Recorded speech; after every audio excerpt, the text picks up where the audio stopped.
ネルドリップが進化して生まれた円錐形ということで、じゃあもうザ・フラワーをロカロカ入れていただいて、後藤さんじゃあ紳士まではいかないけど、本当に普通にこういつも3、4を使ってる感覚で入れると、そんなわざとらしい紳士じゃなくて、普通に出してもやっぱりその味の違いって出ると思うんですよ。それ飲んでああだこれ言っていいですか？はい。すごい。ちょっと今豆いくつか用意してるみたいだけど、どれを使うのかな。朝入りがない。今朝入りの話から来たんですけど。なるほど。でも深すぎなければいいじゃないですか、ね。じゃあうちのゆめかの一番定番のうまみにしますか。うまみ。はい。あとはちょっと深すぎる。これは中塚社長ブレンドですね。ちょっと深入りなんですけど。うまみで。はい。うまみで。はい。じゃあ1杯 12g でいく？1杯 12g。何 cc？ 150cc。150、12。もうちょっと入れます？ 300 ぐらい、200ぐらい入れたいですけど。12g で15で200。15で200。15で200でいいですか。いきますよ。90です。ラスト。さあ本当にロカロカした味になるのか。これがもう正真正銘の公式カフェック抽出法。コーヒードームを作ります。だいたい30秒ぐらいですね。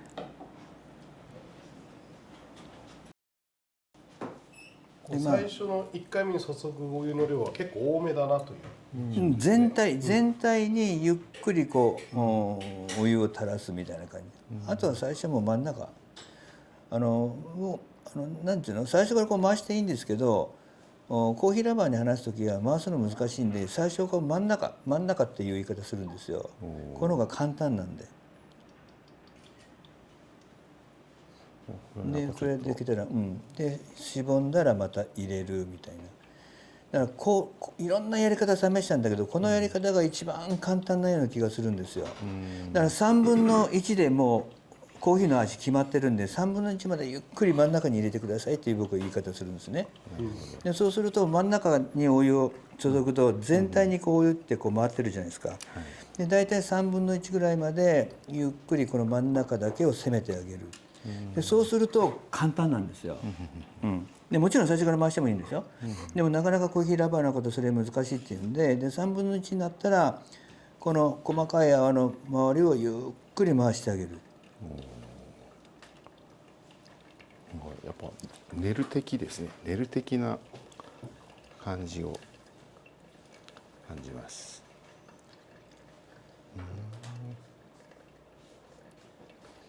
だからいつも私がセミナーで言う時はもう3分の1で大体もう味は抽出できてるんで、あと残りの3分の2は湯量と濃度を合わせるような作業なんで、最初の3分の1を丁寧に入れてあげてくださいね。そしたら絶対に美味しく注げますよ。あと最後に愛情を注いでやればとっても美味しいコーヒーになりますよという言い方するんですよね。だから本来プロはこれずっと回すじゃないですか。でもそれっていうのがやっぱ難しいっておっしゃるコーヒーラバーが多いんで、こういう教え方をするんですね。だけどもさっきから言ってるようにもう3分の1で味決まってるんで、あとはここのメモリを見ながらゆっくり回してあげる。なるほどなるほど。いやなんか美味しそうですねやっぱり。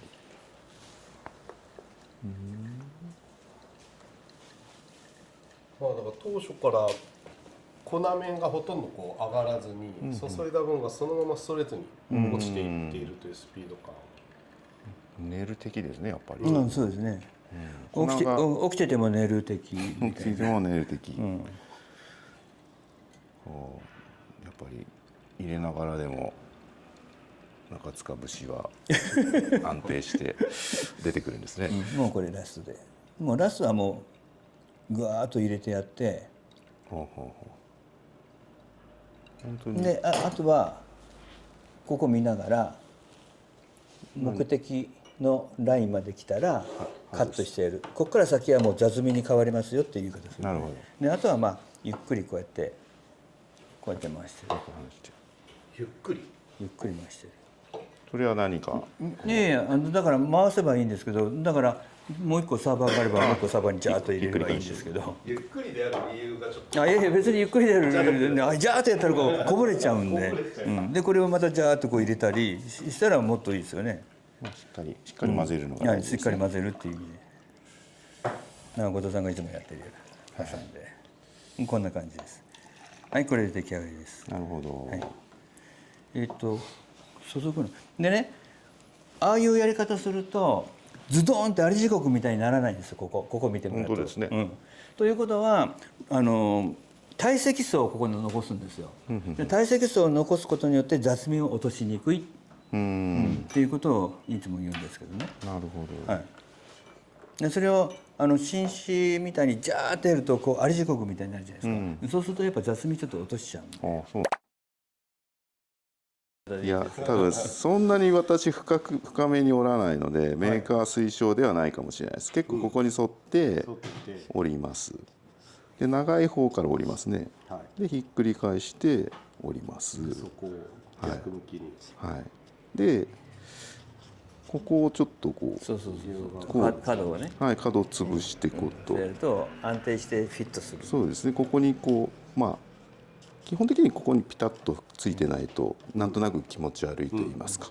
でこれ有田焼と違ってちょっと長めに作ってて、このペーパーがきれいにセットする大きさに変えたんですよ。あ、そうなんですね。ヨーロッパに行くとこうはみ出すの嫌がる。あ、そうですか。私このちょっとこう、だから普通はみ出る頭が出てるのが好きなんですけどね。これがそれが日本式なんです。ヨーロッパ行くとこれ嫌がる。嫌がるんですか。私は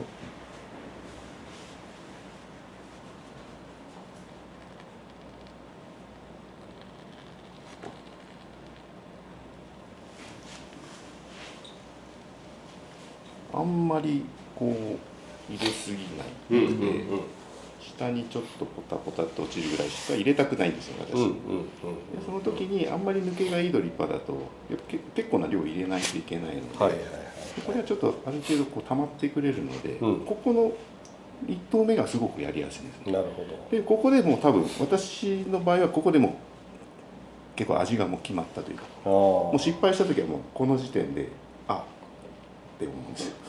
こっからのそのリカバリーが結構難しいっていう感じがあるのかなと思うんですね。であとはもうここ表面見ながらやるので何秒とかなんかそういう話はあんまりせずにこう乾いてきたなとか、あとはこう1投目落とした時のリアクションで決めていく感じですかね。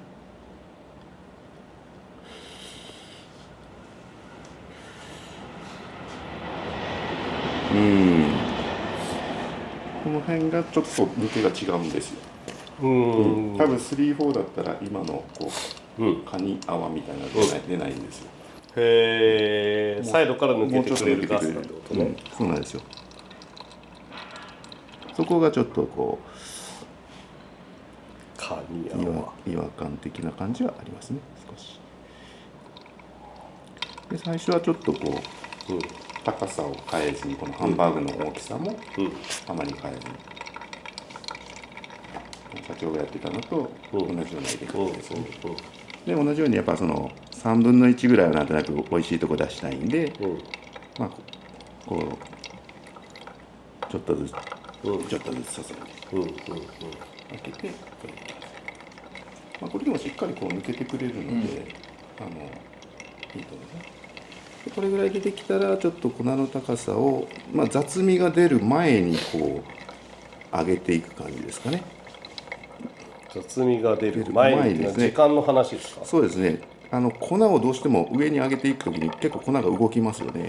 なのでその時に味がしっかり出てしまうので、この上げるタイミングがあんまり遅すぎると雑味がかなり出てしまうので、早めにこう上げちゃうと。でここから先はもう社長おっしゃってた通り、その薄めていく、美味しいのを薄めていく作業なので、あんまり気にせずにいいっていうのと、あとは落ちきる前に次を注いである程度ここが浸死状態みたいな感じで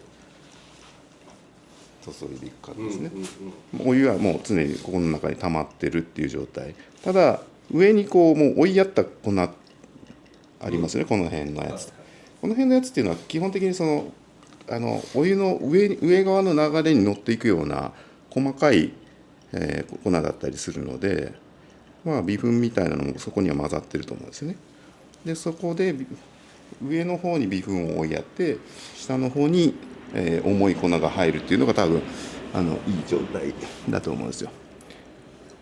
であとは、まあ、これはなんとなくですけど外します。落とし切っても私はそんなに気にはしないんですけど、お客様が気にする方がいらっしゃるので、落ち切る前にうちでは話してますけど。あ、なるほど。ではでは。はい、じゃあ2枚にしますね。いや、出来上がりましたね。はい。じゃあ行きましょうか。勝手に泰造チャンネルジャックみたいになっちゃいますけど、それでは皆さん召し上がれ。ガーレさあ、どっちがどっちかはお二人は分かってるんでしょ、ちょっと分かんない状態で泰造だけブラインド飲み比べ中。香りももう違いますね。まずこっち。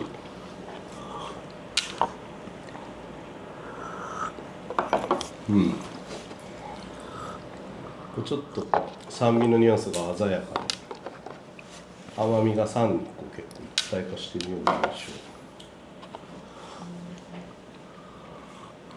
象。透明度がもう抜群に違うから、これもう一発で分かる気しますけど。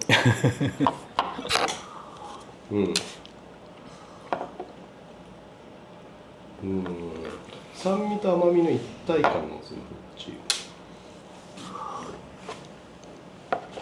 こちら透明感とスッっていうなんか全体のつながりみたいなのが出てる。これがいわゆるロカロカした味ですかね。ロカロカした味とはちょっと違うかな。ロカロカとは違う。ちょっと合ってるかだけちょっとジャッジしてください。どっちがフラワー塩水でどっちがこっちが塩水、こっちがオーバル。オーバルの後ろに青いシールを貼ります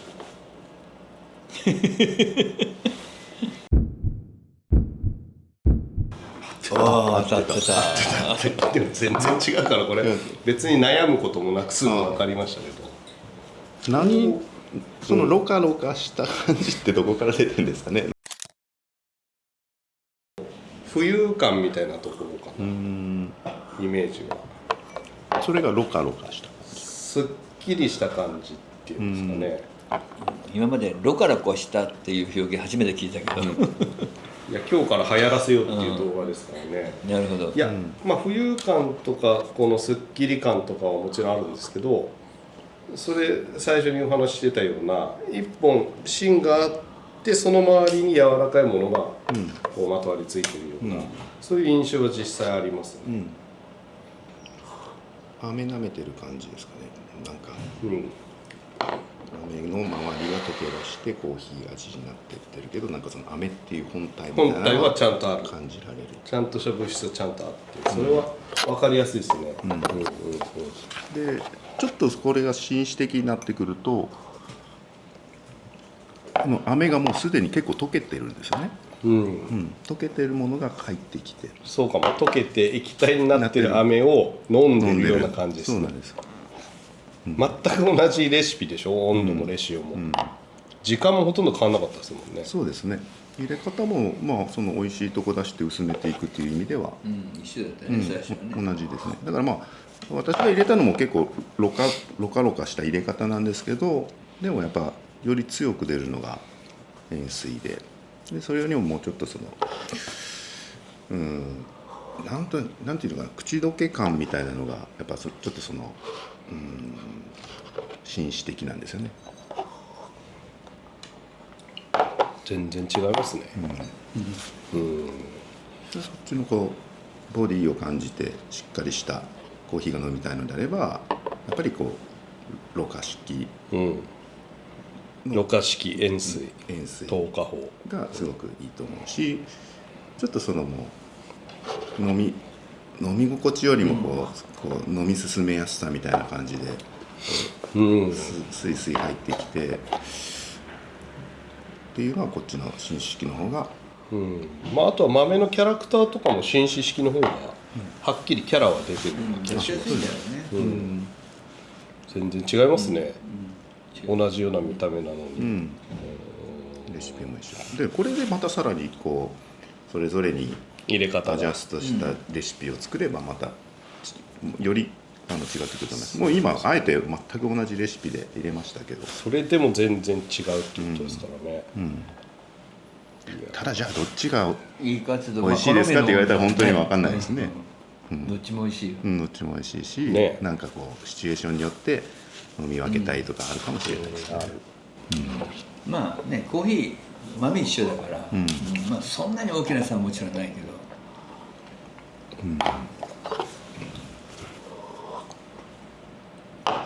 私飲み慣れてるのはやっぱりこっちのオーバルの方が飲み慣れてるんですよね。味のその全体のコーヒーの味のプロポーション的にはこっちの味がすごくこう、しっくりはきてますね。でこっちはもっと特別なコーヒーっていう感じがしますね。それこそその喫茶店で飲むネルドリップの味に近いなっていう感じがあって、プロが入れたっていう感じがあって、本当に家庭で何杯でも飲んでるっていう。まあだけどね、まあ我々、両方ともうちの商品なので、まあぜひ皆さんもねこう飲み比べてみてほしいですよね。そうですね、塩水とこの線形、このそれぞれの魅力っていうのをこう比較しながら楽しめるっていうのも一つの楽しさですね。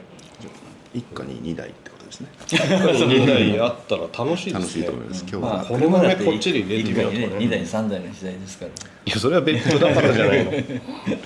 朝はオーバル、夜はちょっとしっかり、ああ塩水でとかね。まあそういうのも楽しいでしょう。あとまあオーバルに関してはクリアとクリアブラックしかないんですけど、このフラワーに関してはちょっとカラーリングもあるんでね、ぜひそちらの方も楽しんでいただければと思って。インテリアに合わせて選んじゃおうと、天気に合わせて色も変えちゃおうと、そういうことです。何色あるんですか全部。全部で5色かな。フラワーの方はねありますんで、まあいろんな色を選んでみてください。月火水木金で土日はオーバル。そういうことだ。オーバルの土曜日はクリアで日曜日はクリアブラック、なるほどそれで鳴らすんでいいですね。はい、ということで今日はどうもありがとうございました。ありがとうございましたありがとうございましそれではた。その先にあるコーヒースマイルで締めたいと思います。はい、お願いします。それではその先にあるコーヒースマイルを。カルチャーがあんまり広がらない。まっ。このブドウのような。思いなさいって小さい頃。少しろ過感じる？はい。じゃないですか社長そこ。